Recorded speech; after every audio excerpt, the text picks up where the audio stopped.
नमस्ते everyone, welcome to brain builder academy.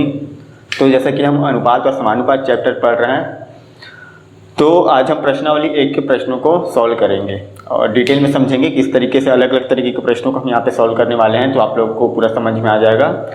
अच्छा, अगर आप लोगों को नहीं पता कि अनुपात क्या होता है, तो मैंने इस पर पूरा एक चैप्टर पे वीडियो बनाया हुआ है, आप उसे जाकर पहले देख लीजिए कि अनुपात क्या होता है, उसको समझ लो। उसके बाद फिर इस प्रश्नावली 1 के प्रश्नों को सॉल्व करना, तभी समझ में आएगा। और अगर उस वीडियो को देख चुके हो, सब कुछ पता है अनुपात के बारे में, तो फिर आगे कंटिन्यू करते हैं।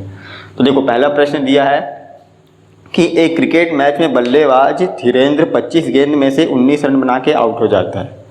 महेंद्र 20 गेंद खेल के 14 रन बना के पेविलियन लौटता है, मतलब वो आउट हो जाता है या जैसा भी होगा। तथा रविंद्र 15 गेंद में से 9 रन बनाता है। इनमें से किसने सबसे अधिक रन बनाए?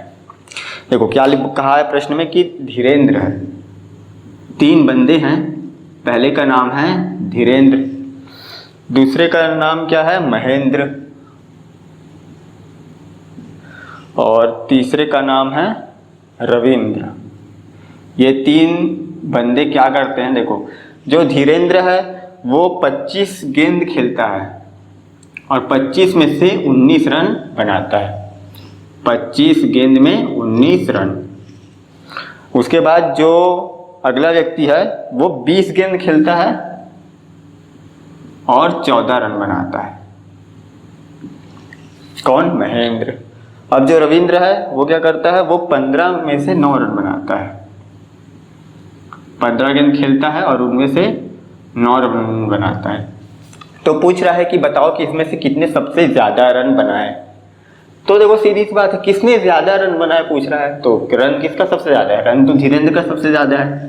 तो यही हो गया हमारा आंसर, बस और कुछ नहीं है। देखो कितना बेकार सा क्वेश्चन है कि किसने सबसे अधिक रन बनाए, है ना। शायद ही कोई होगा जो ना बना पाए। तो सबसे ज्यादा रन किसने बनाया है? धीरेन्द्र ने बनाया है, सीधी सी बात है, दिखाई दे रहा है। अच्छा, यहाँ पे ये नहीं कहा है कि बताओ किसने कम बॉल में सबसे अधिक रन बनाए, किसका परफॉर्मेंस ज़्यादा अच्छा था, इस तरीके से नहीं कहा है प्रश्न में। अगर कुछ ऐसा होता प्रश्न में परफॉर्मेंस के बारे में अगर पूछा होता कि किसका परफॉर्मेंस ज़्यादा अच्छा था, मतलब कम बॉल में किसने ज़्यादा अधिक रन बनाए, इस तरीके से कुछ प्रश्न होता, तो वहाँ पर हमें क्या करना पड़ता कि सबके गेंद की संख्या को हमें बराबर करना पड़ता। फिर उसके हिसाब से हम गेंद और उसके रन का अनुपात निकालते, फिर हम डिसाइड करते कि किसका परफॉर्मेंस ज़्यादा बढ़िया है, अगर वैसा प्रश्न होता तो। लेकिन यहाँ पे ऐसा कुछ नहीं दिया है, यहाँ पे बस सीधा पूछा है कि किसने अधिक रन बनाए, तो सीधी से हमें दिख रहा है कि धीरेन्द्र ने अधिक रन बनाए। तो ये आ गया हमारा आंसर कि धीरेन्द्र ने सबसे अधिक रन बनाया। कुछ प्रश्न में ऐसा आता है जहाँ पे परफॉर्मेंस की बात करता है, तो वहाँ पे हमें तीनों का जो हर होता है अनुपातों का, उसको बराबर करना पड़ता है। उसके बाद फिर हम उसे सॉल्व करते हैं। इस तरीके के प्रश्न अभी आएंगे आगे, हम देखेंगे किस तरीके से बनाते हैं। तो अब अगला प्रश्न देखते हैं। अगला प्रश्न क्या कहा है कि 100 मीटर की दौड़ में राम 12 किलोमीटर प्रति घंटा की गति से दौड़ते हुए श्याम को 5 मीटर पीछे छोड़ दौड़ जीत लेता है, तो श्याम की गति कितनी थी? देखो क्या कह रहा है यहाँ पे कि 2 बंदे हैं, एक का नाम है श्याम और दूसरे का नाम है राम। दोनों 100 मीटर की रेस में भाग लेते हैं। देखो यहाँ पे दिखा देता हूँ। मान लो कि ये टोटल 100 मीटर की दूरी है, तो इस पॉइंट से इस पॉइंट तक 100 मीटर की दूरी है, यहाँ पे रेस चल रहा है। अब 2 बंदे हैं, राम और श्याम।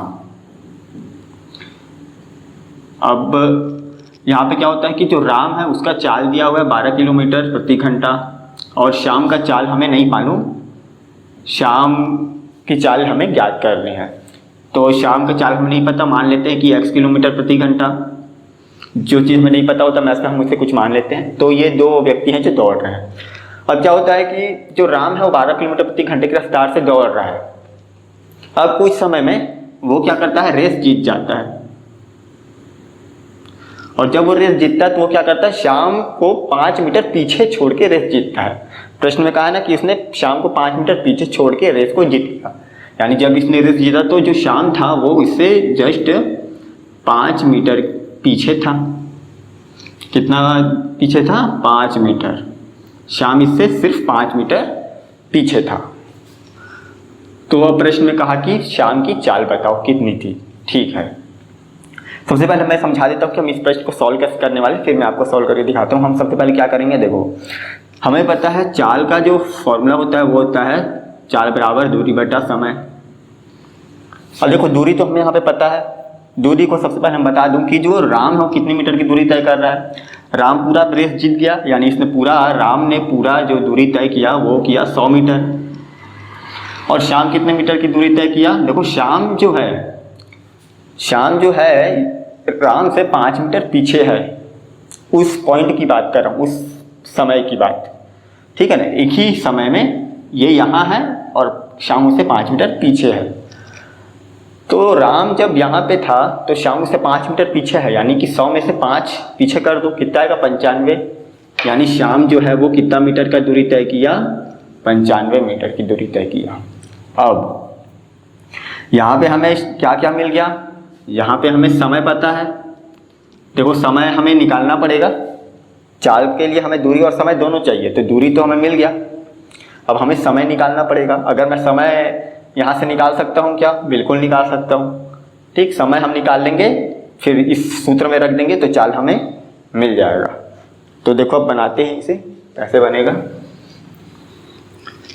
अभी मैं पूरा बनाकर दिखाऊंगा तो अब समझ में आएगा कि कैसे कर रहा है। तो सबसे पहले हमें समय निकालना है। देखो समय कैसे निकालेंगे, हम यहाँ पे सबसे पहले लिख लेते हैं क्या क्या दिया गया प्रश्न में। दिया है राम की चाल, राम की चाल कितनी है, 12 किलोमीटर प्रति घंटा। और श्याम की चाल कितनी है, नहीं पता, तो हम मान लेते हैं कि x किलोमीटर प्रति घंटा, ठीक, हमने मान लिया।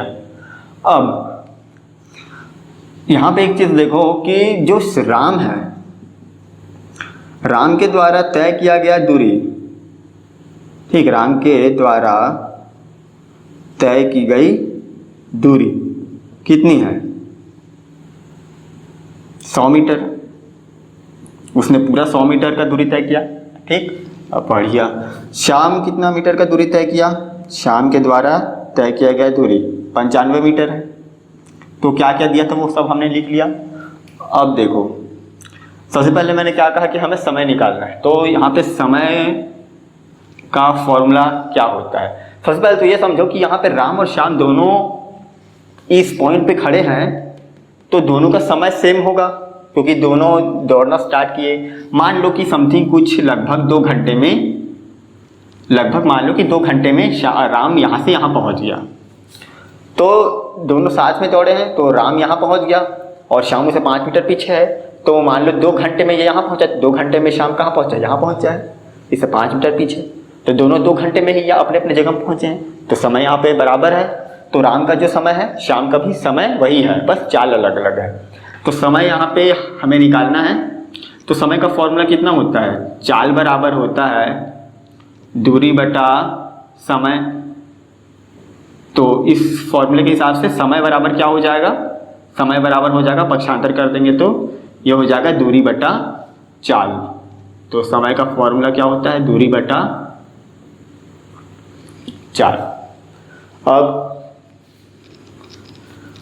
अब देखो हमें राम का दूरी भी पता है और राम की चाल भी पता है हमें। ये देखो राम का चाल और ये इसका दूरी दोनों हमारे पास, तो हम यहाँ पे रख देंगे। क्योंकि अगर मैं राम का द्वारा लिया गया समय निकाल लूँ तो मेरे को श्याम का द्वारा लिया गया समय भी पता चल जाएगा, क्योंकि दोनों का तो सेम है।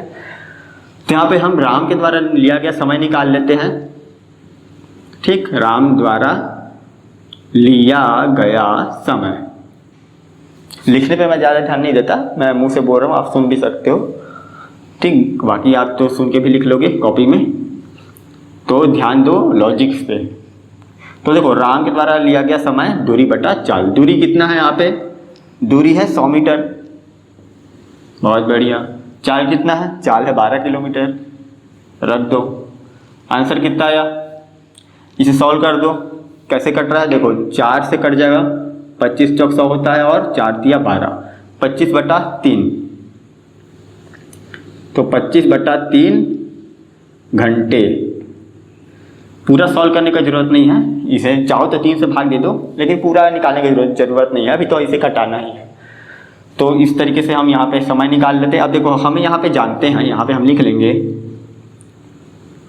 हम जानते हैं कि राम द्वारा लिया गया समय बराबर श्याम द्वारा लिया गया समय, दोनों का बराबर होगा। तो राम के द्वारा लिया गया समय 25/3 घंटे है, तो श्याम द्वारा लिया गया समय भी कितना हो गया, 25/3 घंटे हो गया। अब इस हिसाब से हम देखो, अब हमें क्या है, शाम का चाल निकालना था, तो चाल का सूत्र अभी हमने क्या देखा, दूरी बटा समय। तो शाम का द्वारा तय किया गया दूरी हमें पहले से पता था, समय हमने निकाल लिया, सूत्र में रख दो, आंसर आ गया। तो देखो आगे निकाल लेता हूं मैं।